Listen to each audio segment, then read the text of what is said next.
Hi, class. This is chapter 9. We are going to talk about corporate strategy, strategic alliances, mergers, and acquisitions. So, I want you to consider this chapter 9 in relation with the previous chapter 8. These are the part of the corporate strategies, as you aware, right? And in chapter 8, we have talked about the vertical integration and diversification in relation with the transaction cost. Okay, based on the transaction cost, companies decide whether it is much more cost effective for them to try work it in-house versus let the market take care of it. So chapter 8 is an extension to that framework because companies decide the same thing, make or buy, and maybe somewhere in between based on the transaction cost. And sometimes this will dictate them whether they're going to actually merge and acquire the other companies. Okay, so having that into your mind, we are going to move on to the chapter case example with the lift. Okay, so Lyft is a very well known company, as you're all aware of, right? This has been one of the biggest competitor to the Uber, right, with the platform that they have provided to the world, right? However, this is still a company worth only one tenth of Uber, right? Now it has been IPO'd, but this like a valuation is still below the Uber. And what's interesting about the Lyft is that they have come up with the powerful strategic alliances with the GM and Waymo, right? GM have invested to Lyft for about $500 million, and Waymo, part of the Google company, its autonomous car technology is trying to aid from the Lyft's data. So I want you to consider that why these two companies decide to align with the Lyft as opposed to working with Uber, right? These are some of the questions that I want you to consider with these examples, right? Why do you think Lyft have entered the strategic alliances with GM and Waymo? And why GM and Waymo decide that they're gonna have a strong alliance with the Lyft as opposed to Uber? Right? And if there has been some reasons for them to choose over Uber, right? Then do you think that this will help Lyft to overcome the Uber's lead? Why or why not? Okay, so having these questions in your mind, we're going to move on to some of the next concepts in this chapters. Okay, so how firms achieve growth. So extending the make or buy framework that we have had last time, I want you to now consider the build, borrow, or buy framework. Okay, so here the build means that make, you are doing it on your own. Buy means buy, right? So you are asking market to have some of those resources.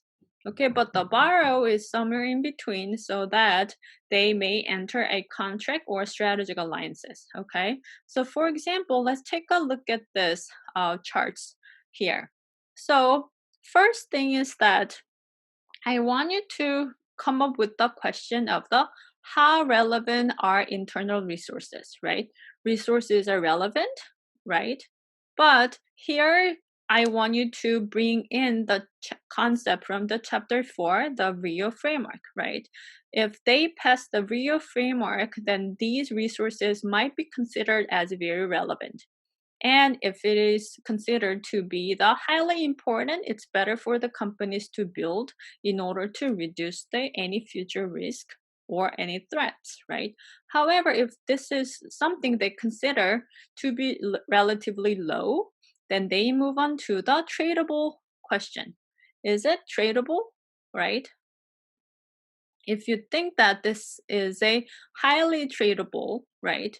And then they may consider some of these strategic alliances options.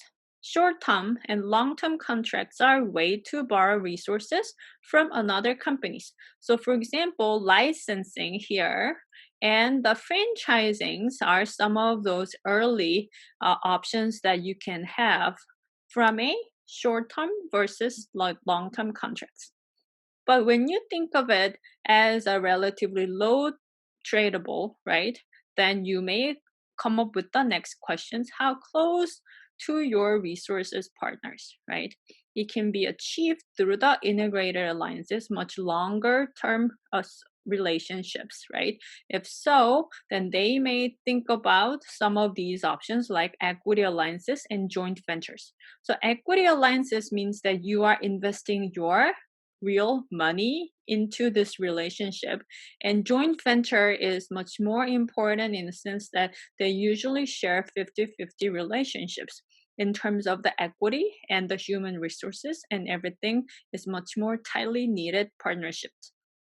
Okay, so then if they think that this relationship is closed, then you may consider how well can you integrate with the target firm. And if you think that there is a less of a cultural risk to it, right, then you may decide to acquire, right? And if you think it's less likely for them to integrate together, they may revisit the borrow, build, and buy framework options, right? Or reformulate the entire strategies. Okay, so these may be a good flow chart for you to consider to determine the company's corporate strategies between build, borrow, or buy decisions. Okay, so once again, putting these flow chart into the concepts, right?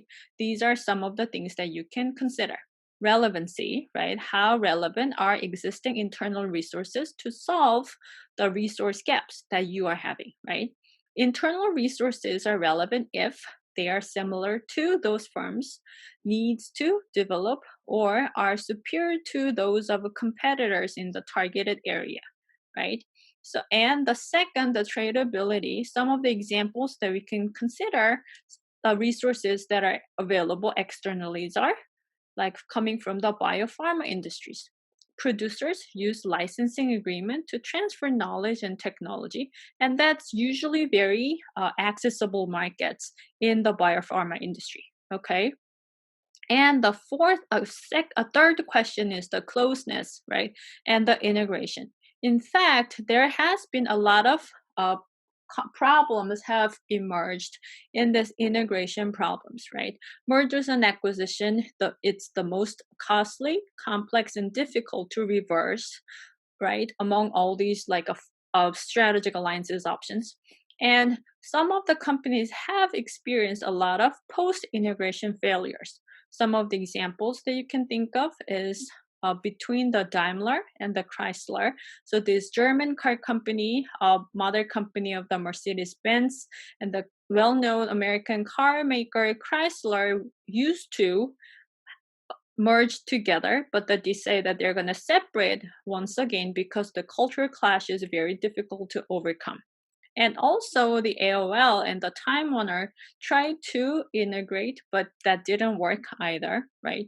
And HP and Autonomy and the Bank of America between Merrill Lynch, those like a classic examples of those post-integration failures illustrate that more than the cultural differences were involved in these failures. Okay, so I want you to remember some of these as a important milestones in determining these build, borrow, or buy framework.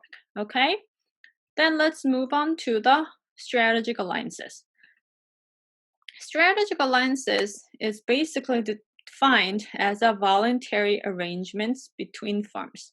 It involves the sharing of knowledge, resources, capabilities with the intent of developing processes, products, and services.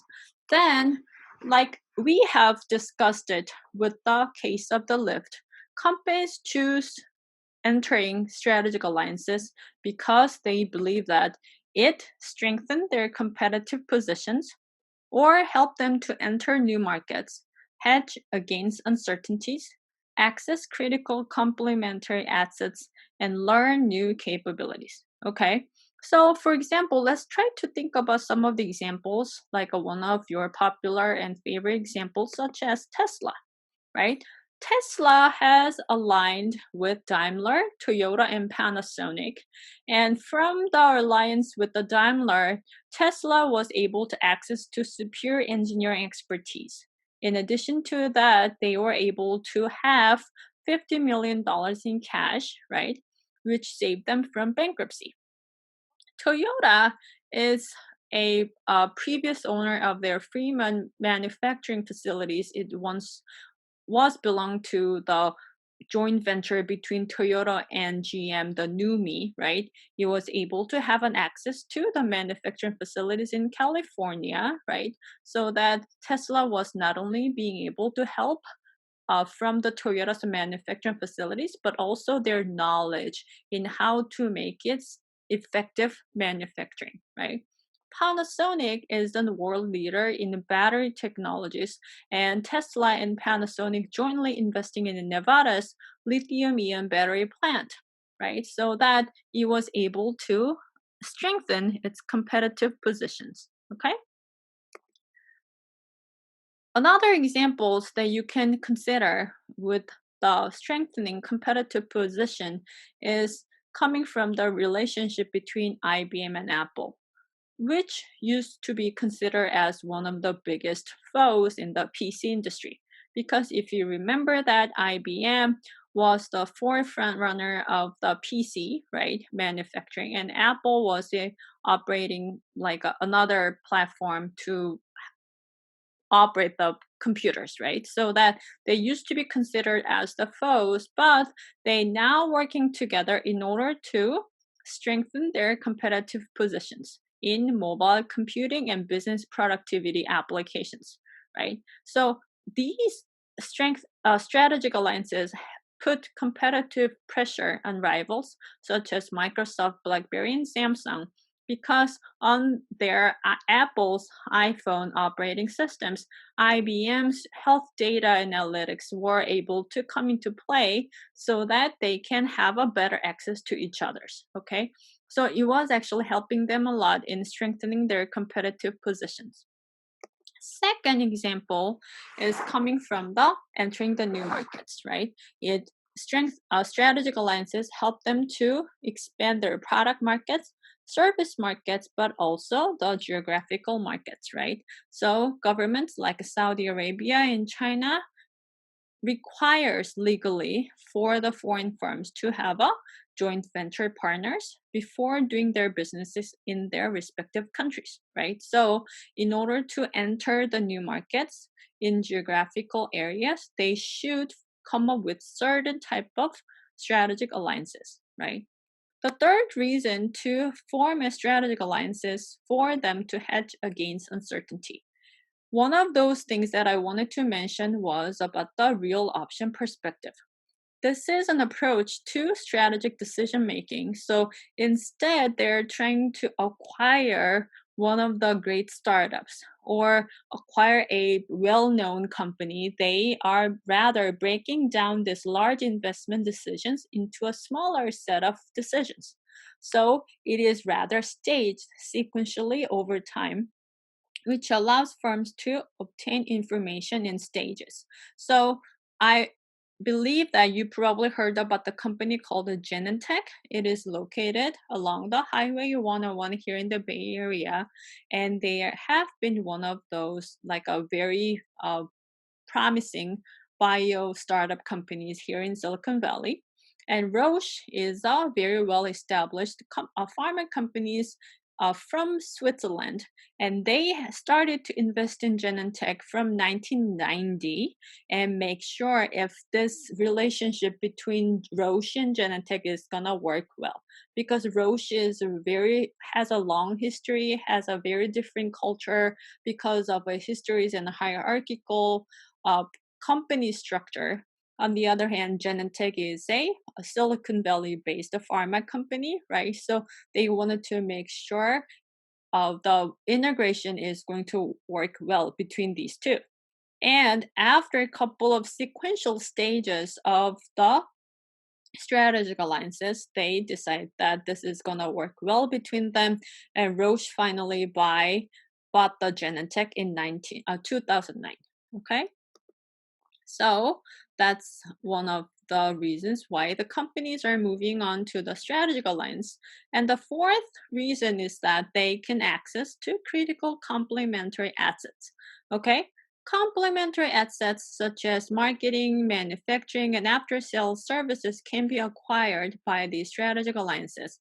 So when Pixar was a brand new company, brand new startup companies here also here in Silicon Valley, they decide to work closely with the Disney because it's going to help them to have a better marketing, manufacturing, and can lean on to their understandings of licensing out their characters, right? So that it expanded Pixar's uh, complementary businesses, right? But at the same time, Disney was able to be helped from Pixar's knowledge in 3D animations. Okay, so they thought that this relationship is going to be a win-win between them, and finally, Disney decided to purchase Pixar, right? As we all aware of. Five is the learning new capabilities. Firms are motivated by the desire to learn from their partners, of course. And as we have mentioned before in earlier chapters, there is a term called a co-opetition. Cooperation by competitors to achieve a strategic objective. Competition, but also cooperations. So I have already mentioned about the examples between Tesla and Toyota, right? But they believe that even from the Toyota side, they thought working with the Tesla is going to provide a new capabilities to Toyotas.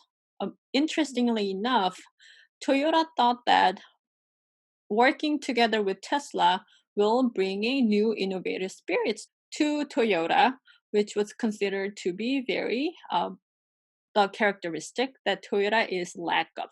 Even though Toyota is actually constantly innovating, making much more efficient in their processing of the manufacturing, yet people do not think that Toyota is innovative as much as Tesla, and Toyota wanted to learn these capabilities of Tesla and thought that this is going to be a great match between them. Okay, these are some of the reasons why companies are going into the strategic alliances. Then, what are the structures that govern the strategic alliances? Okay, as we are pretty familiar with, there are starting from the non equity alliances, which is based on contracts, right? So, some of the supply agreement, distribution agreement, and licensing agreements are some of these things. You are just purchasing their capabilities based on the contract. But when it comes to the equity alliances, one partner takes partial ownership in the other, so that the much stronger relationship starts to form as they're exchanging something in equity. Right, joint venture is much stronger in the sense that it is considered that these two partners jointly owned these company, right, the standalone organizations. So if you're gonna take a look at this exhibit from the textbook, you should be able to figure out and compare and contrast some of the characteristics of different alliance types. But one of the things that I really wanted to mention here is coming from this thing type of knowledge that are being exchanged. Okay, so when you are sharing these contracts, like sharing resources based on the contracts, and some of these knowledge that are being exchanged are very explicit. In other words, it's easily codified, something like a patent or the like a technology that is written in the manuals, right?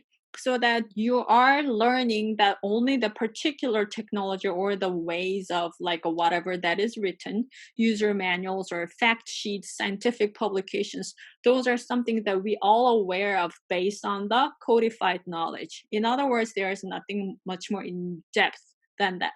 However, if you are making a stronger relationship beyond these non-equity alliances, moving on to the equity or the joint ventures, you are now sharing something much more stronger, right? So that they're not only sharing these explicit knowledge, but also the tacit knowledge, right? That is not codified, not written. In other words, now that you're learning from the recipes, right, that you have purchased, but now you're moving forward much more we call it as secrets to the recipe. So what is not written in the recipe, but some of the something that makes your product different from the others. How, for example, how would you like to work with your like a team members in conflict? Like a we may have some manuals, but manuals doesn't really tell you how to really resolve the problems, right? But from learning from those peoples around you, you may have this tested knowledge that is like a moved on, transferred secretly. Those are some of these testing knowledge that you can share from these much more stronger relationships. Okay, please remember these. And another things that I want you also remember is the pros and cons of these the different types of alliances, right? So non-equity, the biggest pros is that it is easy to initiate but also terminate, right? But as a relationship gets stronger, maybe the information that you're having is much more secretive, right? Much more in depth. But at the same time, it provides less of a flexibility towards to the bottom of the chart, right? It gets less flexible and the investment becomes much more significant, difficult to reverse, right? But at the same time, we are assuming the stronger trust and the commitment is built between two partners as they are moving forward from the equity alliances to the joint venture. Okay? This is it for the first part, and we're going to move on to the mergers and acquisition in the next portion. Thank you.